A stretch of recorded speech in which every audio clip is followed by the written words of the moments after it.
talk about From Hypothesis to a Hit, a lean journey of AI chatbots in the post-ChatGPT world. To do this, Isabel Garate is going to be taking us through what her experience is in terms of how we should be thinking about this as we begin to implement these type of solutions.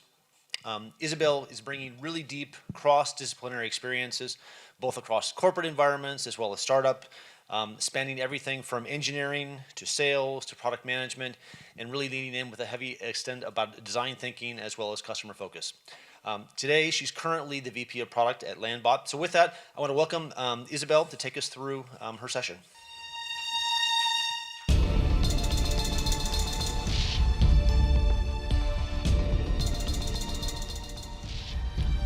Hi everyone, my name is Isabel Garate and I lead the product team at Landbot. Today I don't come here as an AI expert, which I'm probably not, but to tell you our story. That's a real story of how AI not only changed our product, but also the way we work and organize as a product team. So it's a story of adaptation, innovation, failures and learnings. And as I share our story, I hope you will take some learnings with you. So let's go to it. So just to give you some context, what's Landbot? So Landbot, it's a no-code chatbot builder. What does it mean? So we help companies, we are SaaS, we help companies connect with their end customers. So through different channels, so WhatsApp, web, Telegram, Facebook, different ways, text, voice, video, images.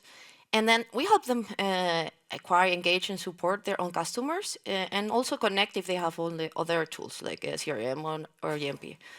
So how do we do it? It's a no-code builder, so there's building blocks that will connect to each other that will help companies design their conversations through chatbots with their own customers.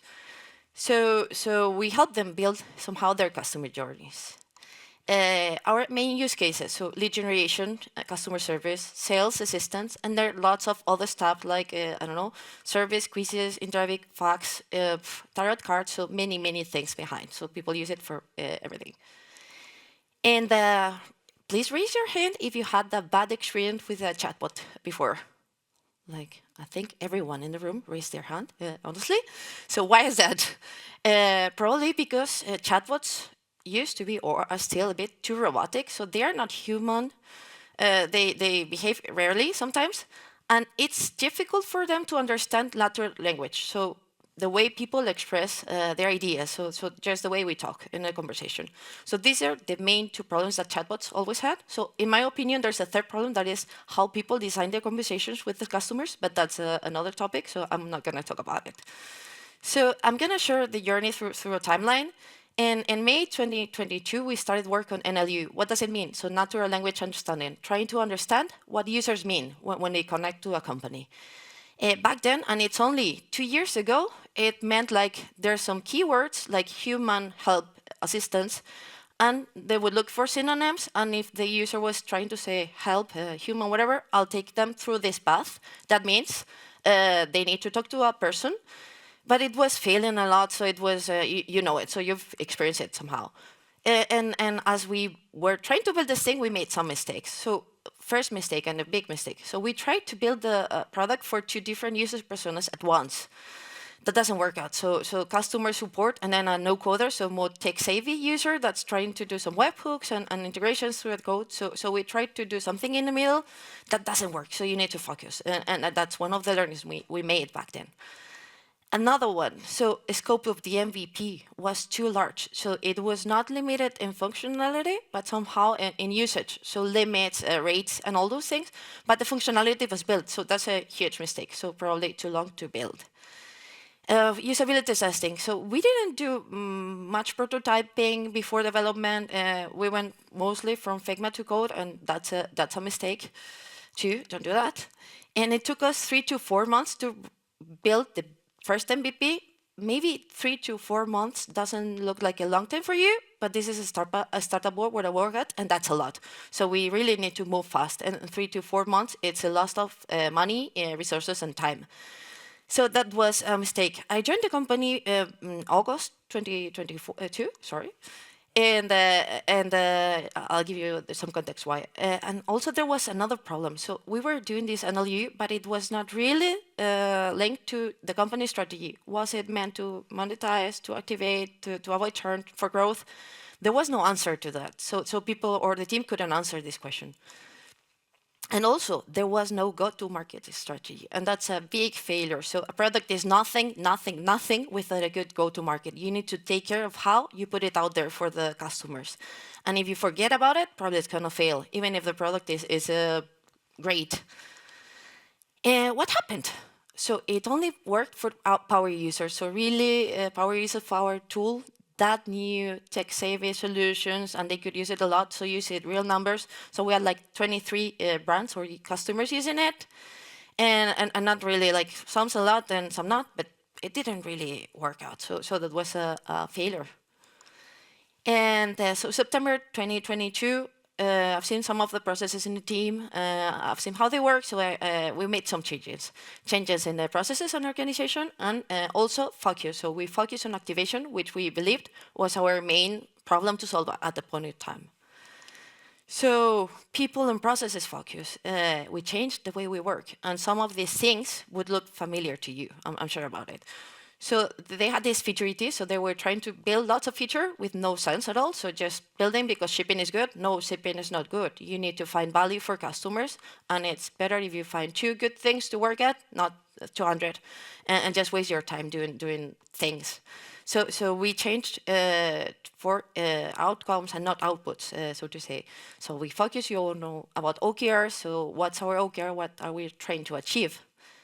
We started to over-communicate internally and externally. So we needed to tell what we were doing, and that was not working well. So probably over communication is not good, but it's better than no communication at all. So that's a learning too, but it's another chat we could have. And we focus a lot on discovery and delivery phases, but lots of discovery. That was kind of the focus too. And then on people, so we created empowered teams. We reorganized our domains. So we started to focus on squads in some specific user personas and use cases instead of just parts of the product or phases. Let's call it like that. And we started to do like product updates to communicate internally what we were doing, and we hired. So we missed some important profiles, and we said, okay, we need some people, and we brought them in. And we started to work on the purpose and the vision. Why and what for are we doing what we do? So with all these changes that are quite a lot, we decided this focus, so activation, and we did this thing. So when you joined the product, you could see this onboarding where you could choose, I want to start my chatbot from scratch, or I want to use a template to start. And we decided to introduce a third option, so build it for me, build a chatbot for me. Tell us what you want to build, and we'll build it for you. At the beginning of time, it was doing nothing. It was a product person behind, reading the comments, reading what they were asking for, and gathering insights and information, and then trying to help the users. So probably we would do chatbots for them, and we would just send them. It helped us understand a lot what they were looking for. And then something happened. So yeah, GPT boom. At some point in time, actually November 2022, ChatGPT came out. And for us, that brought like a lot of changes because in one way we could finally understand what the users were trying to say when they were using like natural language. So it was not about words or keywords. It was about, I say a whole sentence, and the bot can understand what I mean. So that changed a lot how we were working. And the first proposal of the MVP came in a hackathon in Christmas time. So I'm from Spain, so we don't have Santa Claus. We have the 3 wise men. So that's why the chatbot looks like this. And it's like it's a gift that the tech team brought us for Christmas, and it was just like this. So tell me what you want to build, and I'll do it for you. And we connected with ChatGPT, and that created like the building blocks of the chatbots, and we'll just push it to the users. So they didn't need to start building on their own. They got what they wanted, just writing a sentence or describing what they were trying to achieve. And that was a great change. And for me, if you haven't thought about it, I think onboarding in products can change a lot. So you can personalize so much with AI, and not just tell them like click here, open this thing, write this thing, but you can actually tell build something for them that they will actually want. So it's personalization at all, and there's so many things you could do there. So that helped us a lot. So as we were prioritizing on activation, we realized we had the perfect place for that. So a couple of months ago, we have introduced this section where it said, what do you want to build? So we put it out there, and we put it like in 2 weeks. So, and it was 2 weeks just because it was Christmas time, and we didn't want to introduce something during Christmas time. But in 2 weeks, we had it out there in production. And with this premise, so for me, an MVP is something that is just enough for first users to use it and to give you feedback so that you can understand what to do next. So it shouldn't be perfect. It shouldn't be like having like a big number of features. It should be like your way to understand what you're doing and what you need to do. And as you can see, it failed many times. So people were writing like random stuff, like lots of letters, no sense a lot. So this was happening. And also, so back then, OpenAI was failing a lot. It was for them also like an MVP. So 40% of the times, this failed because of timeouts and server errors. So nothing related to us, but more on the reliant technology behind. But still, we got like 60% of users doing things. We also decided to do like I'm sure you know Product Hunt, so we decided to launch it there just to get more users and more visibility and more feedback. And sometimes things happen, and at the same day, Notion AI came in. So we didn't, we were number one, but still we got lots and lots of users using our prototype or our MVP. And we got lost. So we used these first users to do interviews, to gather data, experiment, make a lot of surveys. And with all these experiments, we wanted to validate our hypothesis. So we started to put it better in the product, so more professionalized. And we use data, so quantitative. This is data like how many people were using it and how, and lots of qualitative. So all this prompting of people, what they were trying to say and when and how and what for. So we analyzed all this information and iterated our product. So we said, okay, this is a second, third, fourth version of it. And it was working fine. But there was something that we missed or it was lacking. So our sales team, AI was a new technology, and our sales team, they were like familiar to it. So we did some training for them. So what's AI? What is it for? How can users or customers use it? What's the pricing behind it? So how much is it gonna cost to our customers? And that enablement of sales, it helped a lot because people started to understand what for and when and how to use things. But at some point in time, we slowed down. Why? Because we have like this lack of focus. So much information we gathered during this period that we couldn't just analyze it. So we had so many things to take into account that it was overwhelming for us. So competing priorities, AI was evolving super rapidly. So they were creating like marketplaces, APIs, and many things, functions. So every day there was new stuff behind AI. And yeah, too much data to process for a small team that we are. And what did we do? So it's related to the previous talk. So we decided to create this little squad for experimentation. It was just 4 people, a PM, designer, 1 backend and 1 front-end developer. And we gave them the mission just to work on problems and use AI to solve those problems. So that's one of the things we did right. So we started with the problem, not with the solution. We didn't say you need to use AI. So what would we use AI for? So this is a list of problems we wanted to solve, and we had them like from a long time ago. So I said at the beginning, bots can maintain conversations. They are very robotic. So this was an old problem known from chatbots. We tried to experiment in an orderly manner. So we used this experimentation card to use hypotheses, to measure the numbers, to see what was happening, and not to cheat ourselves. So if something was working, it was working. It was not, it was not. So being fair to ourselves.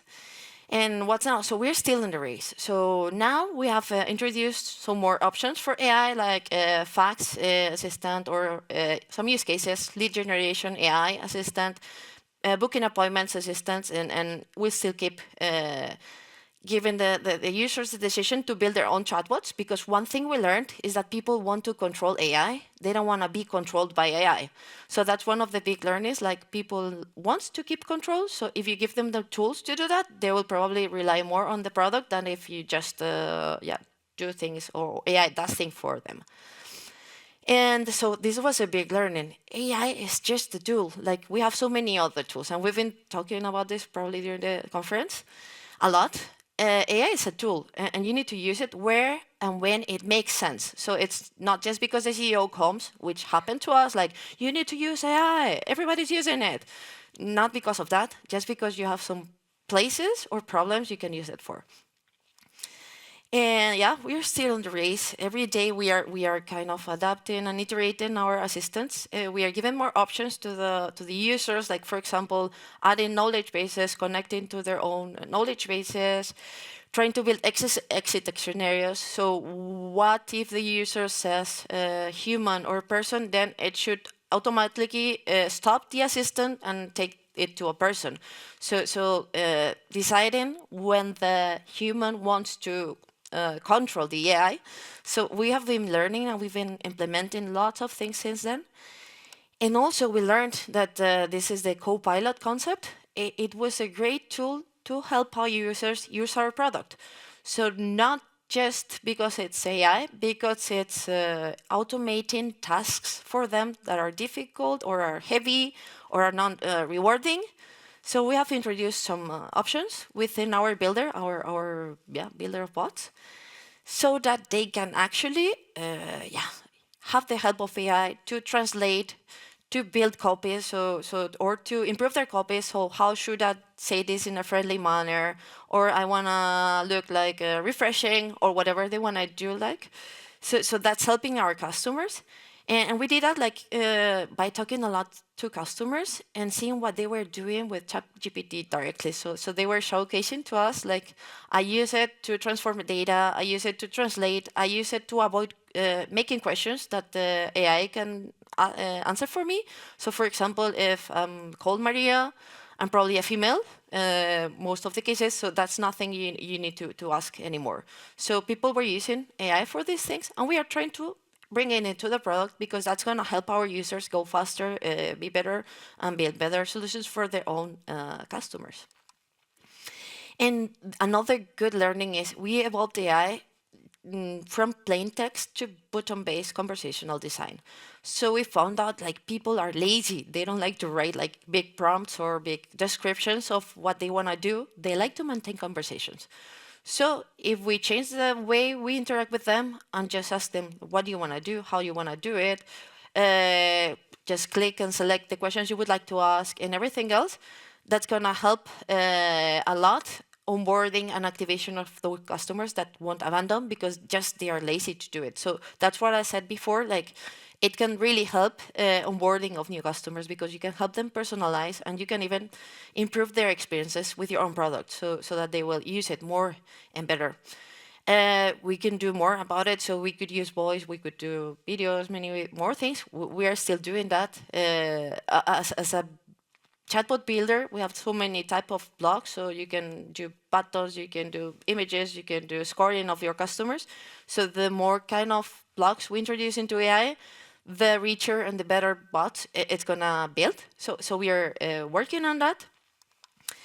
And we use our teams, our beta testers. So sales team, they have on our website like an AI sales assistant that is helping them qualify their leads. So we are the users of our own product, like we would like our users to use our product. So sales team is trying to qualify leads with AI.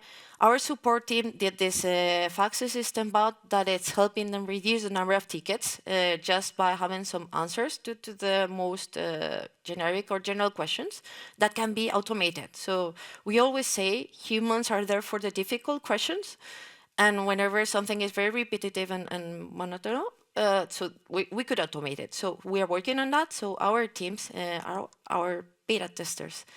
And with that, I want to finish with some learnings, probably too many, but we've been like, we're in a race and this is changing. And every month there's something new and there's more learnings and more use cases, and we need to choose and be wise on what to do and what not to do. Because there's lots of competition, the landscape is crowded and you see so many things. But I think like listening to the market, to the customers, how they do things, what things they do, it's a great thing to do. So the learnings. Make sure your products are aligned with the company strategy. So don't do things just because you can if they are not going to help your strategy, because it's a waste of your time. And sometimes there's people like from stakeholders, sales or customer or whatever, the CEO saying, we need to do something, but that's not going to help you like as a team or as a company. So you need to make sure that you focus on the strategy. Remember that a product is nothing without a go-to-market. So every time we launch something or we ship something to production, we are trying to make sure that everyone is informed, that marketing is aligned with that we have the right messaging, that we're using the right channels, the campaigns if we have to, or landing pages, whatever. But we are ready when we launch, that we want to see the impact very fast and not just see what's happening alone.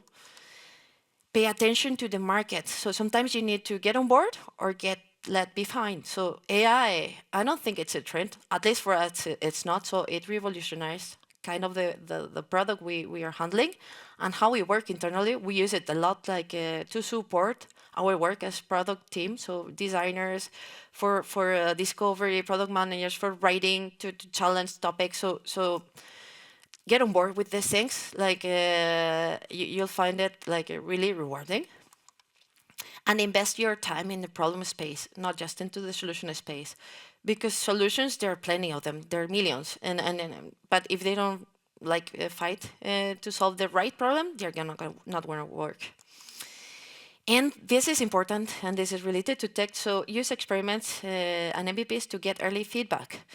That means quick and dirty. We were saying it was said in the keynote this morning. So sometimes technology, sorry to say that, they want to build things perfectly scalable and super resilient and everything. Sometimes you don't need it because you just want to learn. And once you find the product market fit, then you go ahead and you build the thing that will scale and will work. And then manage team expectations. So you need to tell the team that. So when you start building something, talk to the team and explain, we are using this just an experiment to learn. This is what we want to learn. If our hypothesis is right, then we'll continue to do that. If it's not right, then we'll just remove this code and go ahead and move to something else. But you need to make it explicit. So this is going to scale, or this is something that we are just using like for testing somehow. And then the last one, but the most important one. So people, teams, cultures, and processes are the company's main asset. Take care of them. So this is the first thing you should be working on, because nor AI or anything else will work if you don't have like a productive team that is engaged, that is focused on the problem, aligned with the company strategy, and understanding the pains and the problems of our customers, of your customers and users. And this is kind of the main thing you need to do before jumping to something else. So thank you very much. I hope you enjoyed it.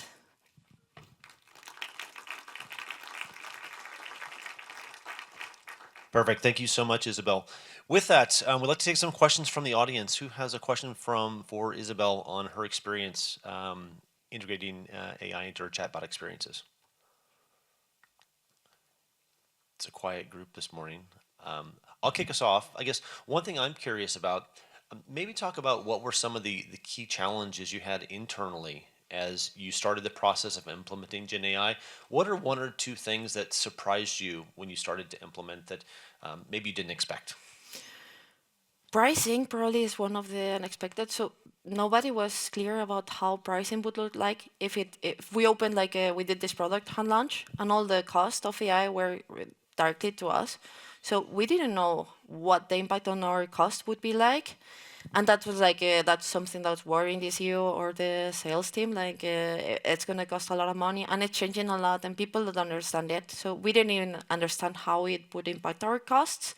So I would say that's one thing that we learned. And probably like people wanted to use AI like for everything. Like they had so many ideas that we just were like trying to help them pick and choose and elaborate more on the problem and the strategy, not just the solution, like because just they were reading or watching it somewhere else. Great, thanks. What are the questions the group have? I can keep asking questions because I'm super curious about this topic. Let me go for another question. One of the things you talked about was making sure it's right for the user experience, and I'm curious. Did you have any insight in terms of the before and after experience after you implemented Gen AI? What was the customer experience like? Did you notice? Did the customer see the change? If the bill, if what is well done, it changed a lot. So the main problem was like people were used to say like, I don't know, I want to buy some shoes in red color and this size, and this was a long thing that the chat couldn't interpret. So we did this thing. We had AI like trying to like extract this information and just trying to personalize their experiences, and that changed engagement like a lot. So we see like most of the users that start the chat, they will finish it and then will be rated. So one of the things we did to measure qualitative feedback was how would you rate this chatbot? Did it solve your problem? And we got like an increase in that using AI. So compared to non-AI bots. So I think it's improving and it's gonna keep improving. Like the better the experience. So and every time we ship something that will improve their experience, you notice that into the into qualitative feedback. A question from the audience up here.